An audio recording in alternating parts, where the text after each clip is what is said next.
लक्ष्मी जी कहां रहती हैं? जोर से, जोर से। चरणों में रहते हैं, ये आप लोगों ने सुना होगा। पर एक चीज और है आपके लिए अनसुनी, सुना होगा पहले भी पर याद दिला रहा हूं मैं सिर्फ। लक्ष्मी जी भगवान के चरणों में तो है, ये व्यवहार में है। वो व्यवहार है जो पांव दबा रही हैं, आपको प्रेरणा दे रही हैं कि पांव में रहो, पति के गला ना दबाओ, ड्रम में ना पैक करो, पांव में रहो। तो लक्ष्मी जी व्यवहार में तो चरणों में है, पर वास्तविक में लक्ष्मी जी चरणों में नहीं है। कहां है लक्ष्मी का वास? भगवान श्रीमन नारायण के हृदय में लक्ष्मी जी रहा करती हैं। पता है आपको? कहां रहती हैं? बाहर नहीं, बाहर नहीं, भीतर। अब ये बताओ, जो आपके भीतर है क्या वो आपसे अलग है? उत्तर दो। फिर जब भीतर की वस्तु अलग ही नहीं है तो कृष्ण से राधा अलग कैसे हो सकती हैं? अब तुम नहीं समझो, तत्व की दृष्टि तुम नहीं जानो, तो उसका हम क्या करें? राधा भगवान की परम शक्ति है।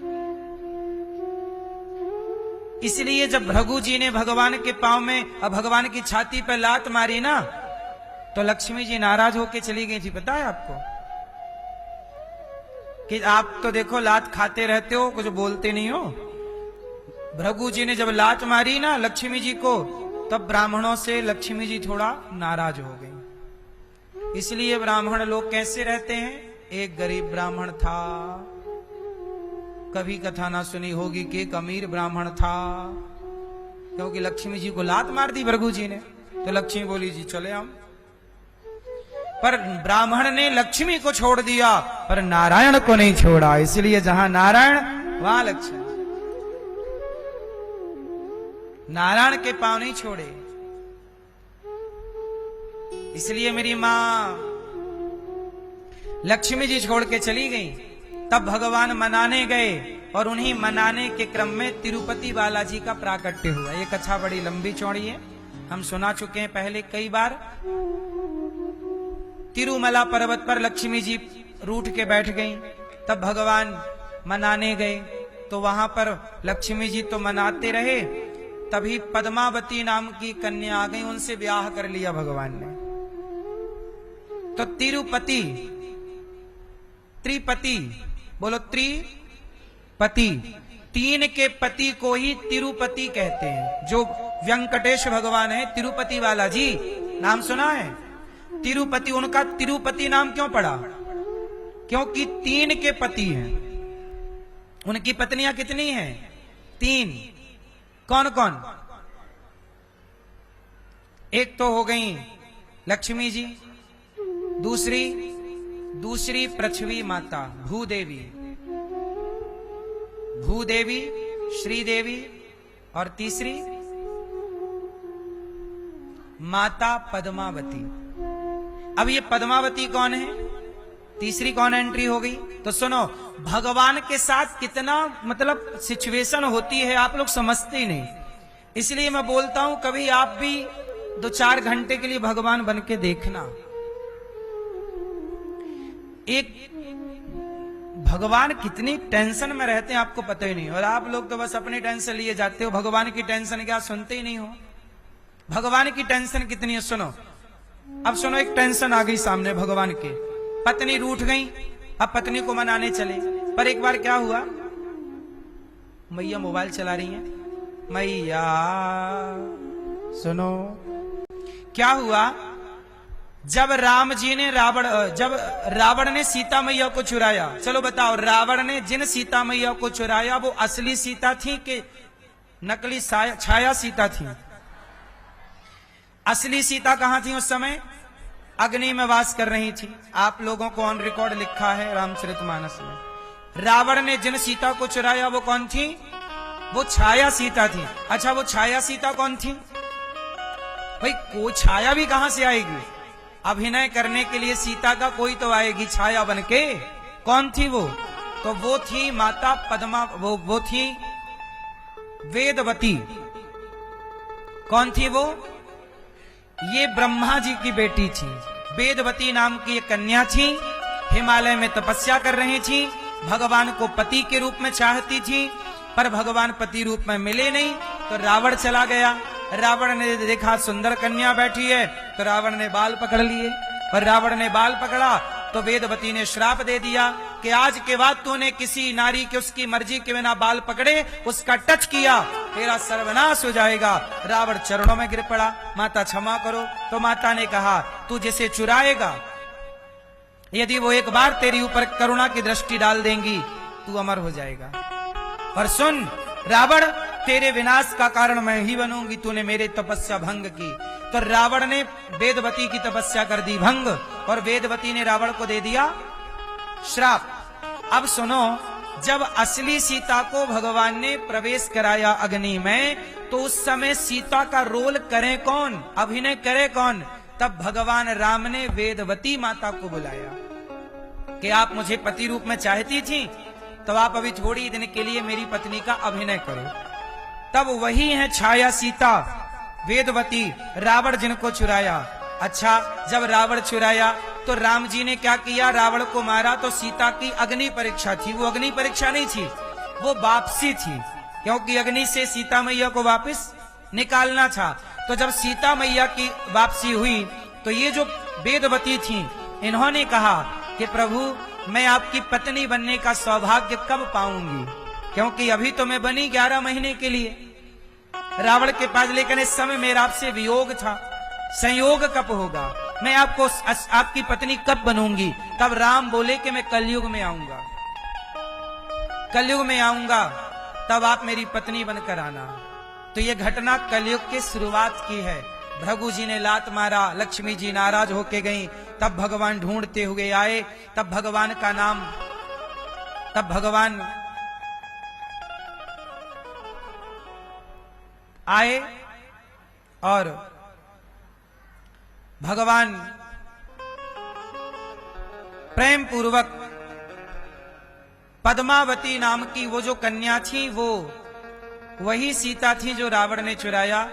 वेदवती पद्मावती बनकर आई, और भगवान तिरुपति बालाजी ने उनसे भी विवाह किया, और 3 के पति बन गए तिरुपति। ये कलयुग के देवता हैं, ये कलयुग का अवतार है तिरुपति भगवान जी का। बात समझ में आई? तो लक्ष्मी जी जो हैं, कभी नारायण से अलग है ही नहीं, वो लीला के लिए अलग होती हैं। एक लीला से दूसरी लीला कनेक्ट होती है, तो एक लीला नहीं करेंगे तो दूसरी नहीं होगी। इसलिए लक्ष्मी का रूठना भी एक लीला थी। तो वही लक्ष्मी त्रेता में सीता बनी, वही लक्ष्मी द्वापर में अनेक रूपों में आई। तो द्वापर में ज्यादा थी।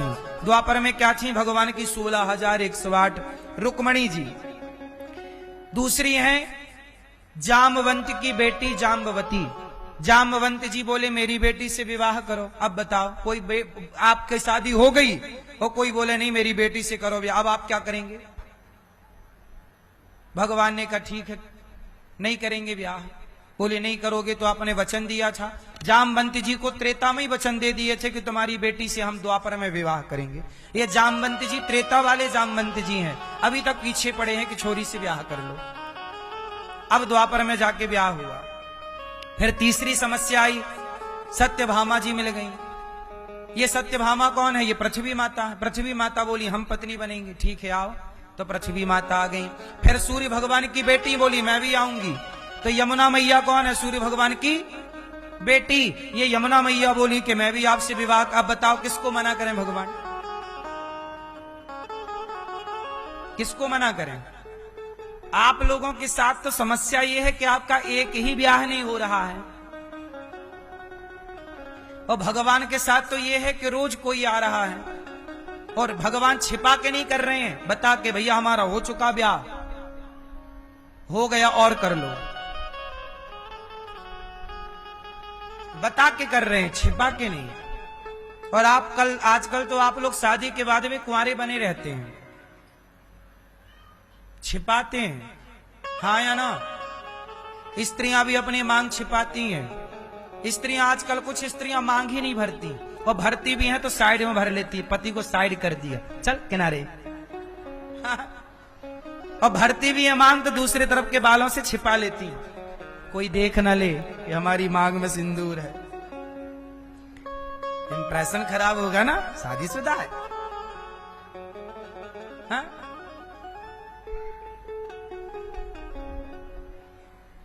आजकल कुछ स्त्रियां मांग नहीं भरती, बात सही है गलत है? मांग भरना चाहिए कि नहीं भरना चाहिए? कुछ स्त्रियां नहीं भरती। अरे मांग भरना सौभाग्य है। जिनके पति नहीं होते वो चाह के भी मांग नहीं भर सकती। तुम्हारा है तो भरो लंबी मांग। कुछ स्त्रियां चूड़ियां नहीं पहनती, एक हाथ खाली, दूसरे हाथ में यहां तक चूड़ियां। फैशन है, फैशन के नाम पे परंपराएं तक नष्ट कर दी। हमारे यहां कहावत कहते थे कि दुश्मन की बेटी कभी हाथ खाली ना हो। हाथ खाली होना मतलब विधवा होना। हाथ खाली किसका संकेत है? बोलो, विधवा का। मतलब तुम हाथ खाली रखी हो तो क्या विधवा होना चाहती हो? पति की जान लेना चाहती हो? फैशन के नाम पे देखो पति को मारे पड़ी है। हाँ या ना? चूड़ी ये 16 श्रृंगार है, ये आपके लिए बनाया है, विधान है, ठीक है। तो भगवान श्री कृष्ण का विवाह माता यमुना जी से हुआ। क्या करते, मना करते क्या?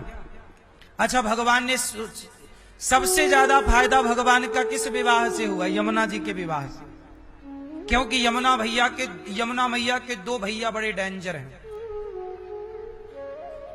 यमुना जी के दो भाई हैं, एक शनि महाराज और दूसरे यमराज, और दोनों खतरनाक हैं। यमराज यम और शनि। तो भगवान को लगा कि यमुना जी से विवाह कर लेंगे तो फिर हमारे भक्तों पर शनि की 7.5 का कोई झंझट नहीं रहेगा। जो भगवान के हैं उन पर कोई शनि बनी का प्रभाव नहीं पड़ता। तो भगवान ने कहा कि हमारे भक्तों को थोड़ा राहत मिलेगी, तो कर लिया ब्याह। भगवान का 5वां विवाह उज्जैन में हुआ मित्रविंदा के साथ, 6वां विवाह सत्या के साथ, 7वां भद्रा के साथ, 8वां लक्ष्मणा के साथ। और भौमासुर नाम का एक दैत्य था, उसने 16,100 कन्याओं को बंदी बना लिया। जो भी अच्छी लड़की मिलती जेल में डाल देता।